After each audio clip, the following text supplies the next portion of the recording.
Oke, Pak Ketua. Oke. Saya melihat filosofi tadi perjuangan dari seorang pion, ya. Betul. Sama dengan perjuangan Pak Saprin Seifi, bagaikan filosofi seorang pion, dia beranjak dari satu langkah demi langkah dan akhirnya hari ini menjadi ketua KPID. Wah. Ini karena berangkat dari filosofi caturnya, iya kan?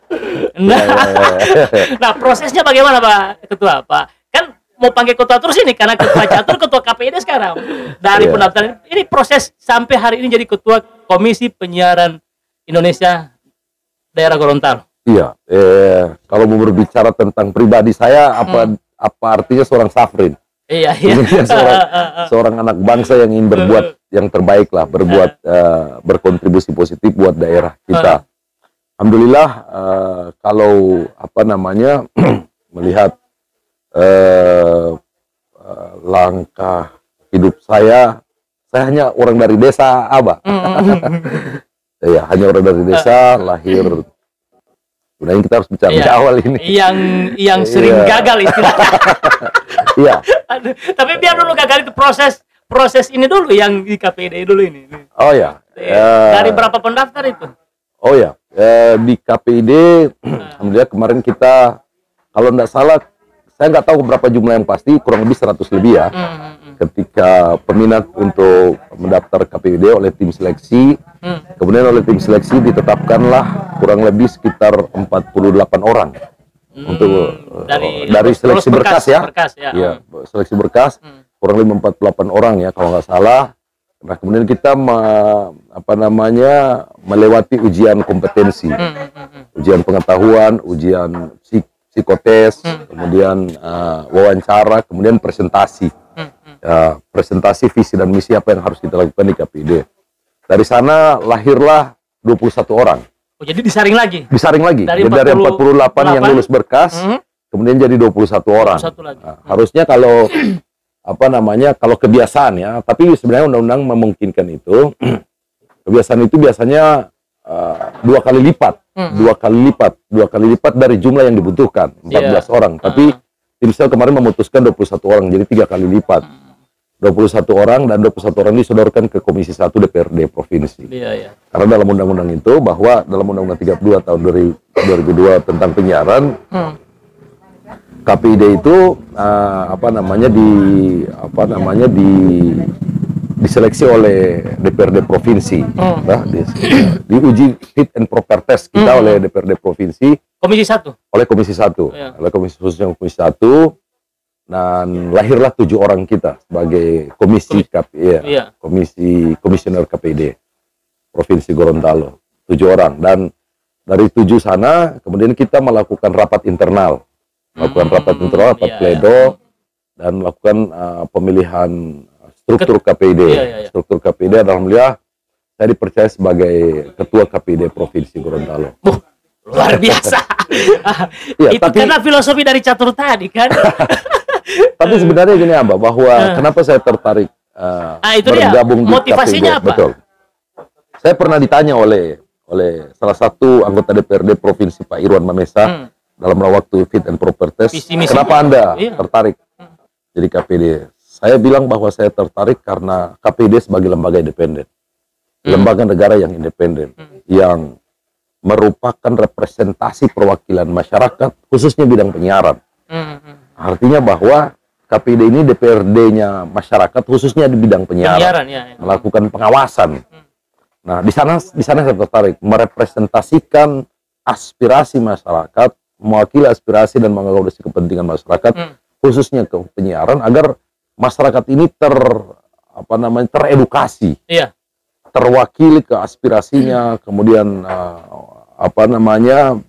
terbackup kepentingannya dalam rangka untuk, kan sekarang ini konten-konten siaran kita, kalau kita lihat banyak sekali yang cenderung ya dalam tanda petik itu kurang bermanfaat dari sisi edukasi. Maka disinilah KPID itu ada di 2 kutub Abah. Di satu kutub adalah masyarakat, di kutub yang lain adalah pemerintah, atau dalam hal ini lembaga penyiaran.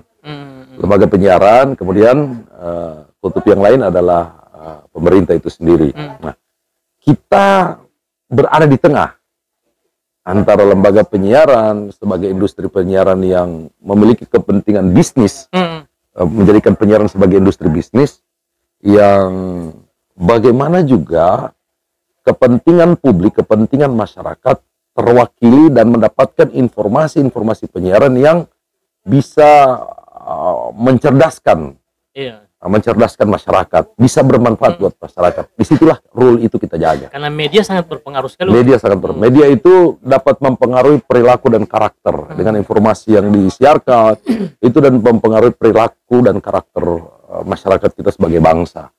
Maka oleh karena itu kita jaga. Sehingga di KPID itu ada namanya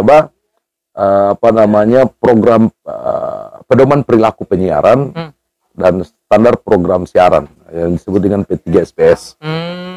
Pedoman perilaku penyiaran dan standar program siaran. Nah, rule ini yang harus kita jaga. Jadi pedoman ini harus dipatuhi oleh lembaga penyiaran. Dan hari ini kita memiliki empat lembaga penyiaran, yakni lembaga penyiaran publik dalam hal ini TVRI dan RRI, lembaga penyiaran swasta, kemudian lembaga penyiaran komunitas, dan lembaga penyiaran berlangganan. Nah, TV kabel. Iya, termasuk TV kabel. Nah, jadi dan tahun ini kita sekarang berada di era digitalisasi, migrasi digitalisasi. Dan insya Allah Poliama juga sudah akan masuk era digitalisasi ya. Poliama mulai masuk ke situ. Iya. Nah, tugas kita KPID selain melakukan pengawasan juga bagaimana mengawal masyarakat juga untuk meliterasi dirinya. Sehingga mereka juga bisa selektif dalam memilih siaran-siaran konten-konten yang bermanfaat. Siaran-siaran yang bermanfaat buat buat pendidikan. Karena ada siaran yang dalam bentuk informasi, ada yang hiburan, ada yang sifatnya pendidikan. Ya, lawak. Macam saya punya TVRI, kalau lawak kan. Iya, hiburan. Itu kategori hiburan. Kategori hiburan itu. Para kololo itu. Ya, hiburan. Untuk mengisi. Kopi dulu, mengisi ini kopi dulu. Iya. Sogaga ini cerita. Jadi di situ KPID, sehingga dari sana betapa pentingnya tugas KPID, sehingga disitulah saya tertarik untuk mencoba untuk mengabdikan diri, insya Allah bisa mewakili. Walaupun kalau dari pertarungan politik kemarin saya banyak 2 kali gagal di pileg. Biarlah tidak jadi DPR, jadi DPR-nya penyiaran gitu ya. Ya. Mau kasih saya dulu. Oh iya. Oke.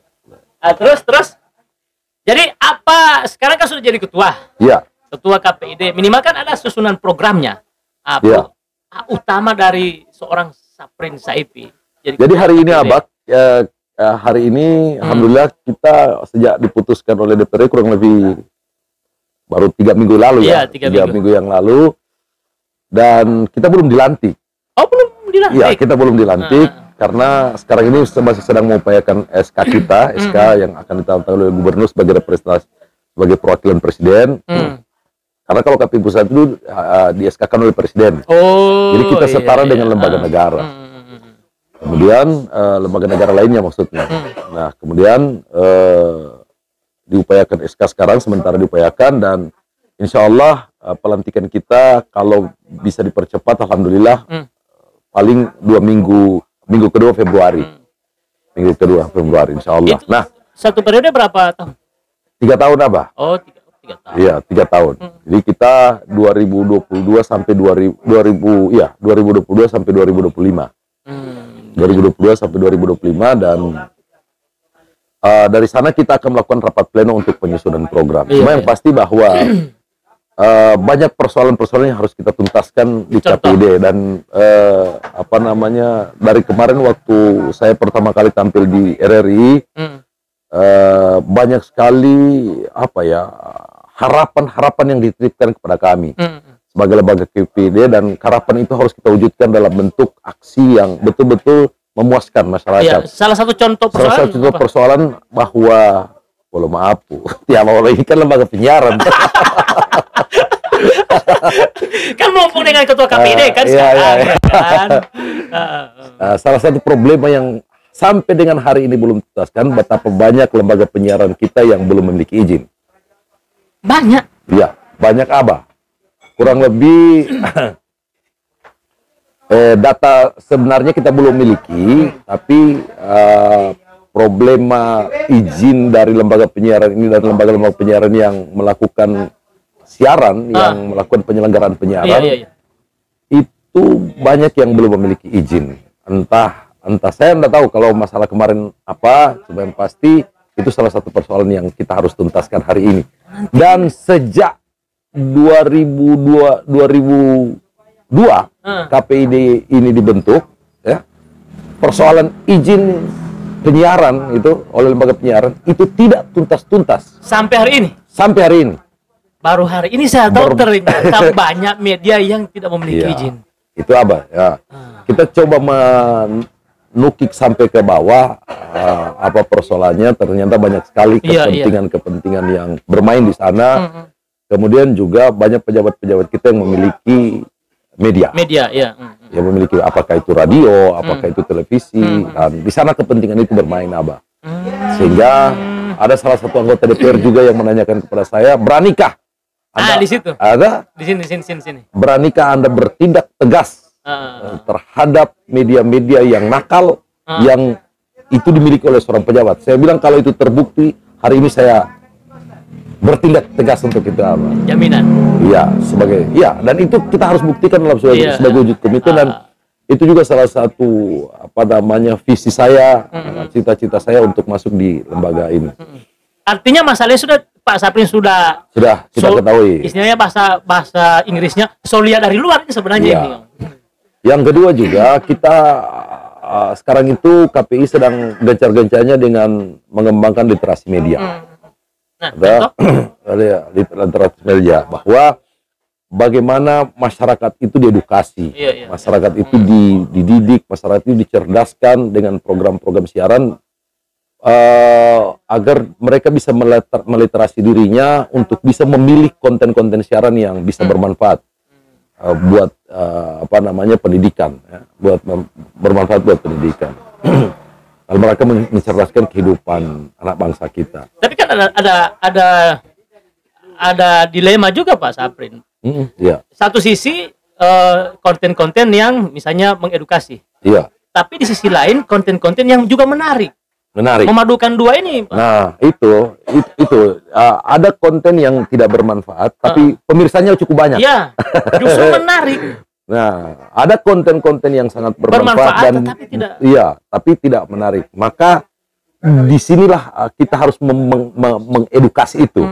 Kita harus membina masyarakat, kita harus tahu artinya bahwa sebenarnya termasuk medianya juga. Iya, media itu kan berlaku hukum pasar. Iya. Artinya bahwa kalau masyarakat semakin cerdas, kemudian dia lebih cerdas, semakin pintar untuk memilih dan memilah siaran-siaran mana yang bermanfaat, maka tentu siaran-siaran yang tidak bermanfaat tadi itu akan kurang pemirsanya.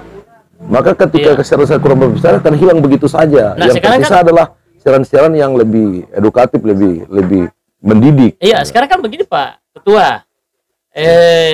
Masyarakat kan diperhadapkan kepada pilihan. Iya. Tetapi justru sekarang kan terserah gue masyarakat memilih kan. Nah, tekanan terhadap medianya membuat konten yang harusnya bermanfaat tapi menarik. Iya. Tidak membiarkan media yang membuat program yang justru tidak bermanfaat. Maka media itu KPID di mana posisinya? Iya. KPID itu dalam rangka untuk pengawasan di dua kutub tadi itu. Baik media maupun sisi masyarakat dalam rangka untuk pembinaan, pencerdasan masyarakat itu sendiri. Nah, di standar program siaran itu sudah diatur semuanya bahwa siaran itu harus memiliki nilai-nilai dalam nilai-nilai karakter bangsa, nilai-nilai keagamaan, nilai religius dan sebagainya. Itu dalam rangka untuk memperkuat kesatuan negara kesatuan Republik Indonesia. Itu sudah diatur standar program siaran. Nah,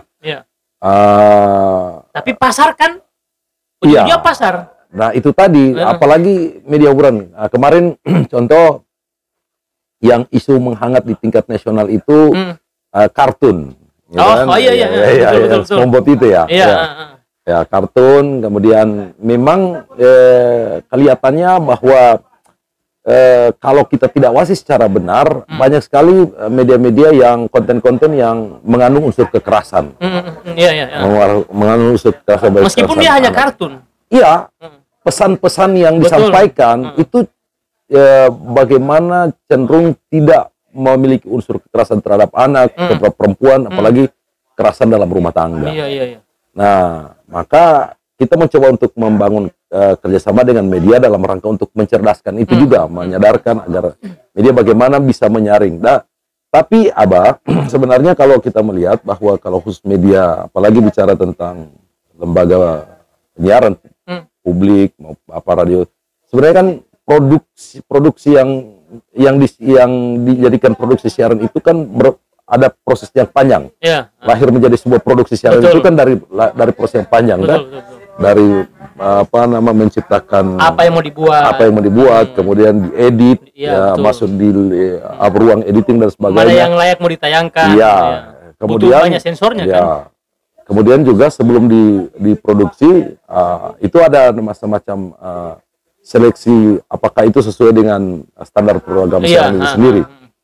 Saya tidak terlalu khawatir dengan lembaga penyiaran apalagi RRI, TVRI dan sebagainya. Saya nggak terlalu khawatir. Cuma hari ini yang kita coba khawatir itu, dan sekarang menjadi isu kita secara nasional, konten-konten yang di luar pengawasan kita, yang di luar wewenang kita, sebagai internet. Nah, itu kan juga sekarang podcast, kemudian banyak yang YouTube, kemudian yang maksudnya podcast di YouTube ya. Yang belum masuk di wewenang dari KPI. Dari KPID itu sendiri. Maka itu sekarang coba dipikirkan bahwa kita mencoba untuk mendorong ada sebuah, entah apakah itu lembaga ataukah katakan institusi yang dibentuk itu sendiri, atau mungkin juga KPID yang diperluas wewenangnya. Tapi kan pernah muncul kan itu. Iya, pernah muncul, tapi karena dinilai justru membunuh kreativitas dari para kreator. Iya, membatasi kreativitasnya pada kreator. Iya, disitulah titik kritisnya, Abah. Disitulah titik kritisnya bahwa kreator-kreator konten itu sendiri bagaimana dia juga bertanggung jawab dalam mendidik anak bangsa kita. Jadi ke situ arahnya sebenarnya. Iya, bagaimana bertanggung jawab untuk membangun peradaban negeri ini, untuk betul-betul bahwa bagaimana konten yang dilahirkan dapat membentuk sebuah jati diri anak bangsa kita menjadi sebuah anak bangsa yang cinta akan negeri, cinta akan nilai-nilai yang ada yang terinternalisasi di dalam dirinya. Silakan berkreasi, kreatif, tetapi justru bagaimana menjaga nilai-nilai itu sendiri, nilai baik, apakah nilai agama, nilai sosial, nilai budaya kita. Contoh kayak podcast ini kan, ini kan konten YouTube juga. Iya, konten YouTube, dan insya Allah kalau itu disepakati dan sekarang sudah menjadi diskursus nasional, mudah-mudahan kita tidak memaksa bahwa harus KPD yang mengawasi. Yang pasti bahwa karena ini juga dalam bentuk konten siaran, dalam konten yang diterima, media, pasarnya juga masyarakat. Iya, pasarnya juga konsumennya adalah masyarakat. Tentu ini juga dapat mempengaruhi, sangat besar mempengaruhi perilaku masyarakat. Lagi era digital. Maka ini juga harus diawasi, Abah. Entah itu oleh lembaga yang dibentuk oleh kita berkepentingan untuk mewakili masyarakat, untuk mewakili komunitas yang lebih besar dari sisi konten-konten siaran ini untuk lebih mengedukasi. Artinya tidak membatasi, tetapi mengarahkan. Betul. Silakan kreatif. Dengan menarik, dengan sebuah media kalau tidak kreatif, apapun. Tetapi harus bisa, poinnya adalah bisa mendidik, mengedukasi masyarakat. Iya, jadi media bahkan kalau tidak kreatif itu justru tidak akan laku di pasaran, gitu kan. Nah, tapi bagaimana kreativitas itu dibungkus untuk menjadi sebuah media yang betul-betul memiliki nilai edukasinya, memiliki nilai produktivitasnya, memiliki nilai untuk lebih membangkitkan rasa semangat kita, semangat bernegara kita. Iya. Karena saya pernah tadi Pak Ketua sempat singgung kartun tadi itu. Iya. Saya juga sempat sering menonton kartun yang dari dulu sampai sekarang SD terus. Tidak pernah naik kelas. Atau itu begitu kan? Mau baca filmnya kan tidak mungkin kan, tidak etis kan. Betul. Cuma dari dulu sampai sekarang berapa puluh tahun masih SD. Mau hidup apa? Oke.